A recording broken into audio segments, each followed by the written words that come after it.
श्री सच्चिदानंद सद्गुरु साईनाथ महाराज की जय। हरि ओम महितरे नाम वो अस्तु यक्षं मितरसे यारजां नः दूराधरेखां वरुणसिया धूपमाग्रापयामि चन्द्रमा अप्सवान्दरासु पारणो धावते दिवि रायं वेशाङ्गाम्बुडाम्बुर्सबृहद्गो हरिरेदिकानिकरधत दीपं दर्शयामि धूपदीपान्ते महानैवेद्यं निवेदयामि।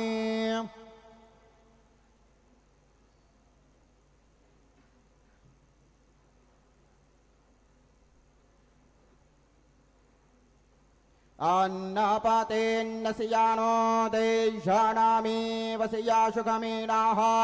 प्रपरदातारान्तारेख ऊरजान्नो देहिदविपदे चातुखपदे चतुष्कोणमण्डलं कृत्वा तदुपरि नैवेद्यपात्रन्निधाय गायत्रीमन्त्रेण पात्रान् सम्प्रोक्ष्य धेनवाः अमृते कृत्यो सत्यन्त्वरतेन वर्षिञ्जामि। ॐ प्राणाय स्वाहा ॐ अपानाय स्वाहा ॐ व्यानाय स्वाहा ॐ उदानाय स्वाहा ॐ समानाय स्वाहा ॐ ब्रह्मणे नमः। नैवेद्यमध्ये पानीयं समर्पयामि पुनर्नैवेद्यं निवेदयामि। ॐ प्राणाय स्वाहा ॐ अपानाय स्वाहा ॐ व्यानाय स्वाहा ॐ उदानाय स्वाहा ॐ समानाय स्वाहा ॐ ब्रह्मणे नमः। नैवेद्यं समर्पयामि हस्तप्रक्षालनं समर्पयामि मुखप्रक्षालनं समर्पयामि। सद्गुरु साईनाथ देवताभ्यो नमः। प्रार्थनापूर्वकं नमस्कारं करोमि तथा च मङ्गलाराधिक्य दीपं दर्शयामि।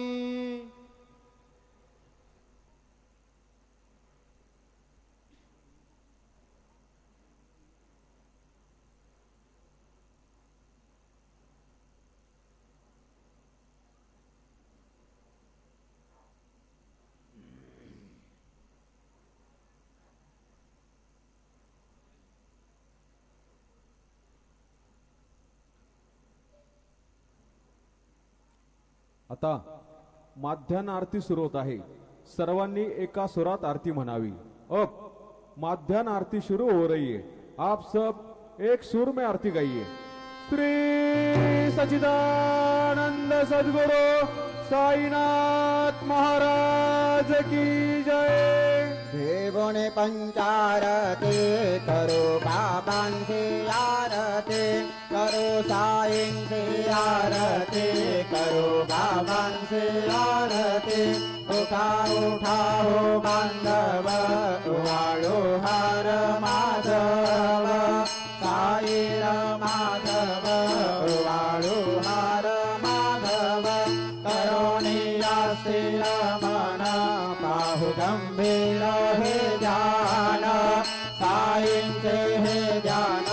बाहु गंभीर हे ध्यान।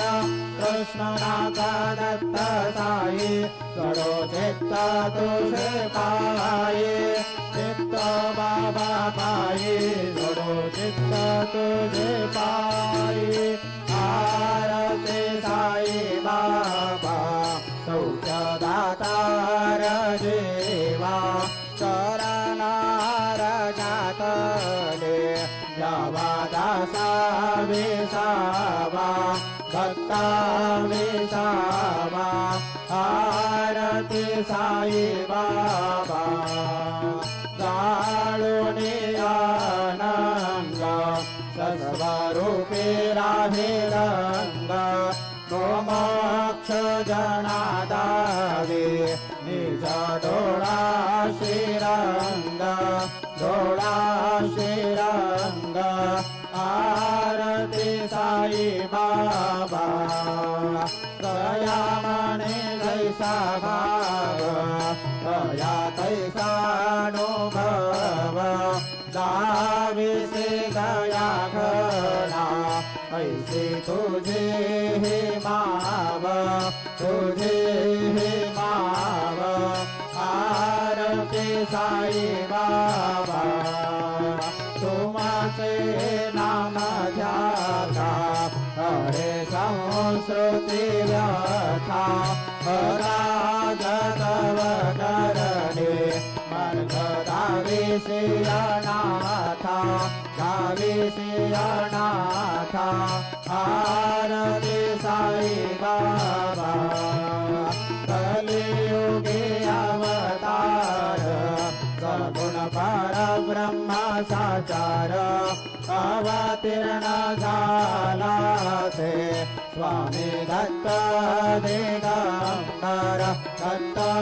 दिगंबर आरती साई बाबा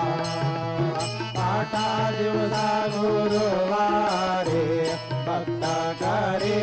देवारे प्रभु पद पावया भय निवारे भय निवारे आरती साई बाबा माझाणे गव्य देवा तव चरण रज सेवा मागणे जियादा तुम्हा देवादि देवा देवादि देवा आरती साई बाबा इच्छित दिन चातक निर्मल तोयणे सुख पाजावे माधवया संभळ आकोली बात आकोली बात आरती साई बाबा सौख्यदातार देवा चरणार जातले द्यावा दासा विसावा भक्ता विसावा आरती साई बाबा जय देव दत्ता अवधूता हो साये अवधूता जोडून कर तव चरणे ठेवी तो माता जय देव अवतरसे तू येता धर्माचे लाडे नास्ते कांदा हे तो नाविसे निज भजने द्वादश नाना लीला असंख्य रूपांनी हरसे दीनांते तो संकट दिन रजने जय देव दत्ता अवधूता हो साये अवधूता जोडून कर तव चरणे ठेवी तो माता जय देव यवनस्वरूपे त्या दर्शन त्वादिधले संशय निरसुनिया तद्वैता घालविले गोपी चंदा मंदा त्वांचे उद्धरिले मोमिन वंशे जन्मनि लोकातारियले जय देव दत्ता अवधूता हो साये अवधूता जोडून कर तव चरणी ठेवी तो माता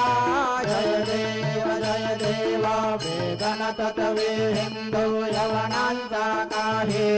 दावायासे झाला पुनरपि नरदेहे पाहसी प्रेमाने तो हिंदू यवनाहे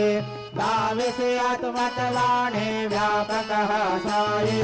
जय देव दत्ता अवधूता हो साये अवधूता जोडून कर तव चरणी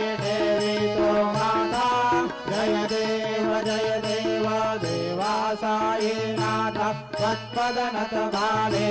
परमाया मोहित जनमोचन जनिवावे वत्कृपये सकलांचे संकट निरसावे देशिल तरी देवद्यश कृष्णाने गावे जय देव दत्ता अवधूता हो साई अवधूता जोडोनी कर तव चरणी ठेवी तो माथा जय देव शिर्डी माझे पंढरपूर साई बाबार मावर साई बाबार मावर शुद्ध भक्ती चंद्र भागा पाव पुंडलिक जागा भाव पुंडलिक जागा याहो याहो अवघेदन करू बाबांचे वंदन साईंचे वंदन करू बाबांचे वंदन गणू म्हणे बाबा साई पाव माझे आये पाव माझे आये पाव माझे आये नांगण वंदे नरणा डोळ्यान पाहिन रोग तुझे प्रेमे आलिंगन आनंद पूजन भावे उगाळीन म्हणे नाम त्वमेव माता जविता त्वमेव बंधुश्च सखा त्वमेव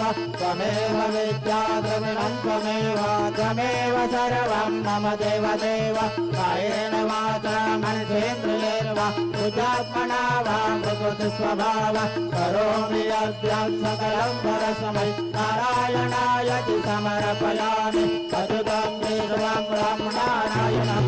दामोदरं वासुदेवं श्रीधरं माधवं गोपिकावल्लभं जानकीनायकं रामचन्द्रं भजे हरे राम राम राम हरे हरे हरे कृष्ण कृष्ण कृष्ण हरे हरे श्री गुरुदेव दत्त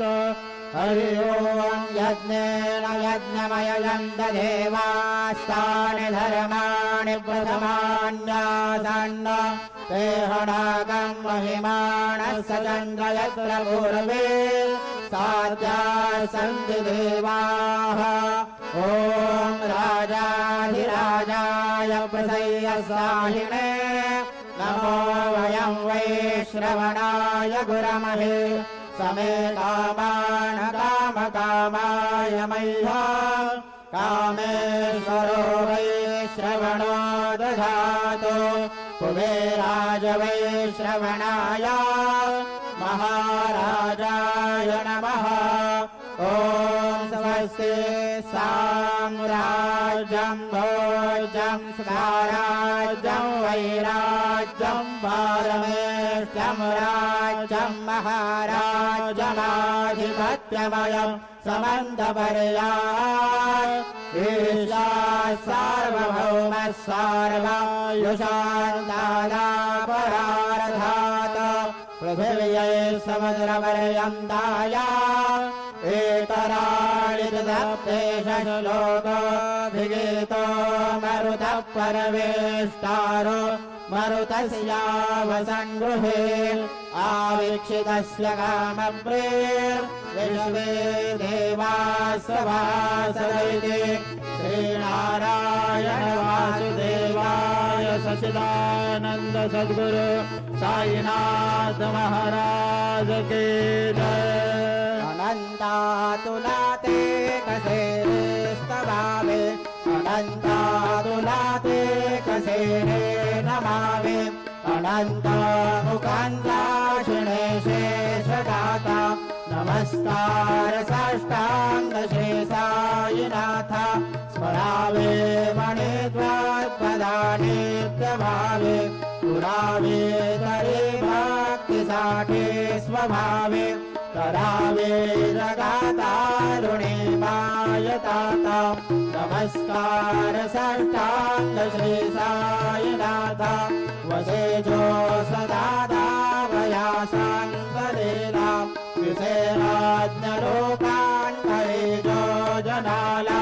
परियांतरे ज्ञान कैवल्यदाता नमस्कार साष्टांग श्री साईनाथा कळाला महामानवाचा मला सार्थका साधने भूत साचा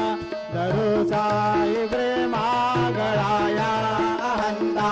नमस्कार साष्टांग श्री साईनाथा करावे करीसान अल्पज्ञवाला करावे अमाधान्य जंबो निघाला मुखी गाल प्रेमे खरा ग्रास आता नमस्कार साष्टांग श्री साईनाथा सुरादे गजांगा पदावंदिताते सुखादे गजांगे समानत्व देते प्रयागादितीर्थे फले नम्र होता नमस्कार साष्टांग श्री साईनाथा तुझा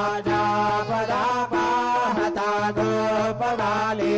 सदा रंगलेचे स्वरूपे मिळाले करे रास क्रीडा सवे कृष्णनाथा नमस्कार साष्टांग श्री साईनाथा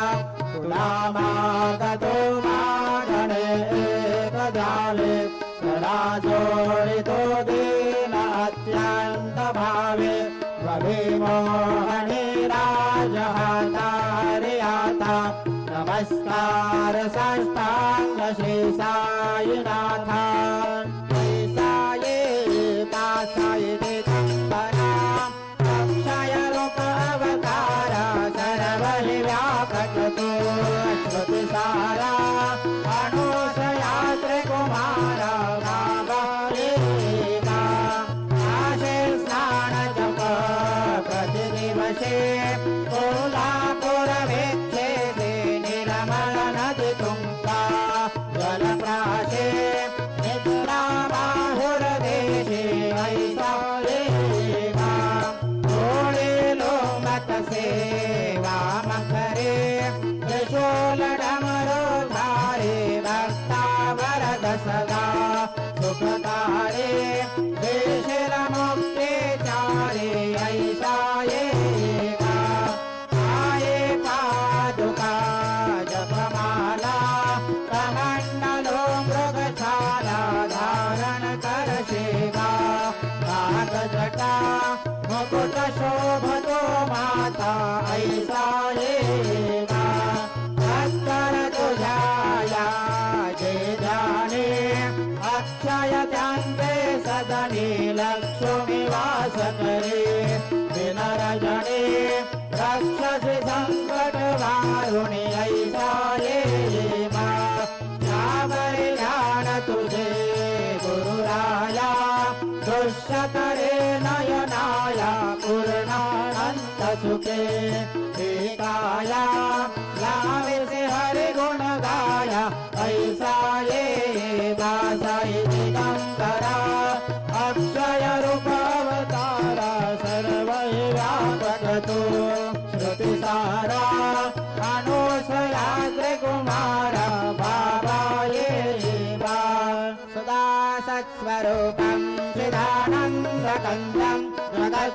जगत्संभवस्थान संहार हेतुं स्वभक्तेच्छया मानुषं दर्शयन्तं रमामेश्वरं सद्गुरुं साईनाथं भवद्वान्तविधवं समर्थाण्डमिड्डं मनोवाकगीतं मुनिर्ध्यानगम्यं जगद्व्यापकं निर्मलं निर्गुणत्वं रमामेश्वरं सद्गुरुं साईनाथं भवाम्बोधिमगणार्दितानां जनानां स्वपादाश्रितानां स्वभक्ते प्रियाणां समुद्धारणार्थं कलौ सम्भवन्तं नमामीश्वरं सद्गुरुं साईनाथं सदा निम्बवृक्षस्य मूलादिवासात् सुधास्राविणन्ते तमप्यप्रियन्तं तरुं कल्पवृक्षाधिकं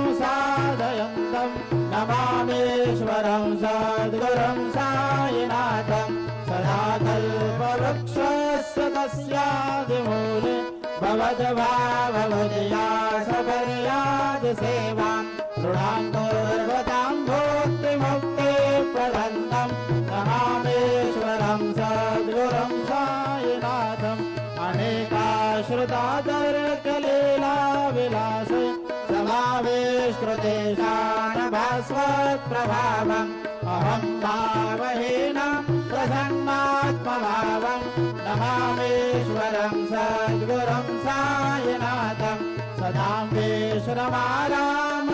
विश्रमाराममेवाभिरामं सदा सज्जनैः संस्तुतं सन्नमध्ये प्रणामोदतं भक्तभद्रप्रदन्तं नमामीश्वरं सद्गुरुं साईनाथम् अजन्माद्यमेकं परब्रह्म साक्षात् स्वयं सम्भवं राममेवावतीर्णं भवद्दर्शनात् सम्पुनीता प्रभोऽहं नमामीश्वरं सद्गुरुं साईनाथम् साईश कृपानिधे करुणां सर्वार्थसिद्धिप्रदां युष्मत्पादरजप्रभावमतुलां दाताभिवक्ताक्षमः सद्भक्त्या शरणं कृताञ्जलिपुटा सम्प्रापितोऽस्मि प्रभो श्रीमत्साई परेशपादकमलान् नान्यच्छरण्यं मम साई रूपधर राघवोत्तम भक्तकामविबुधध्रुवं प्रभो माययोपहत चित्तशुद्धये चिन्तयाम्यहमर्निशं मुदा शरत्सुधांशु प्रतिमप्रकाश कृपादपत्रं तव साईनाथ त्वदीयपादाब्जसमाश्रितानां स्वच्छाययातापमपाकरोतु उपासनादेवत साईनाथ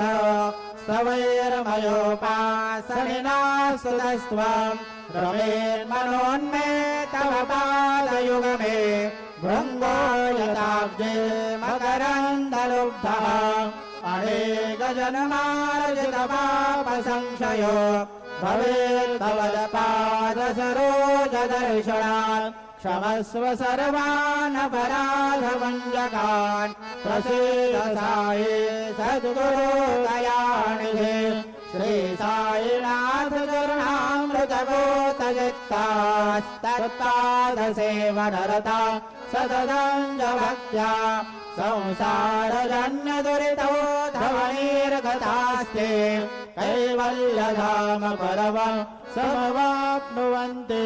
स्तोत्रमेतत्पठे भक्त्या यो नरस्तन्मनः सदा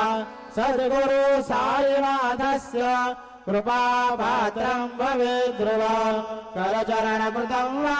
गायजं करमजं वा श्रवणनयनजं वा मानसं वा पराधं विहितमविहितं वा सर्वमेतत्क्षमस्व जय जय करुणाब्धे श्री प्रभो साईनाथ श्री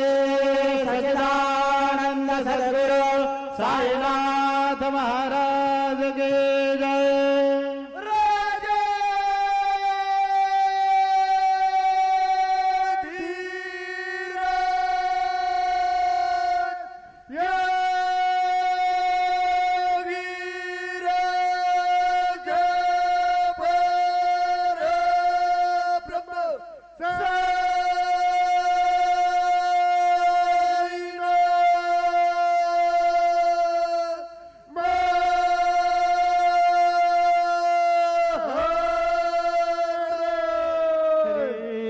सच्चिदानंद सद्गुरु साईनाथ महाराज की जय।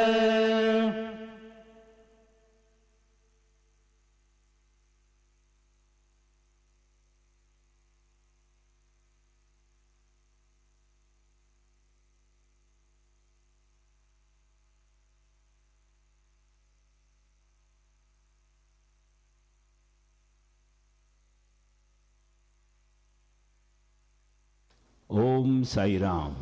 सर्व साई भक्तांना कळविण्यात येते की श्रींचे दर्शनानंतर उदीप्रसाद काउंटरजवळ श्रींचे महाप्रसाद भोजनाकरिता टोकन म्हणजेच कुपन देण्यात येणार आहे.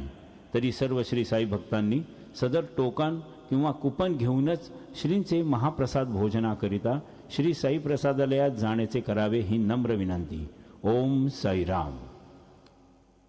सभी साई भक्तों से निवेदन है कि साई बाबा जी के दर्शन के बाद उदी प्रसाद काउंटर के पास साई बाबा जी के महाप्रसाद भोजन का टोकन या कूपन दिया जाएगा.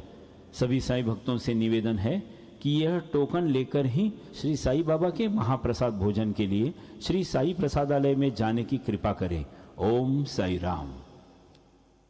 ओम Sai Ram. All Sai devotees, please note that after darshan, prasad meals coupon will be distributed near Udi Prasad counter. All Sai devotees are requested to collect coupon and then proceed to Prasadalaya to have prasad meals. Om Sai Ram.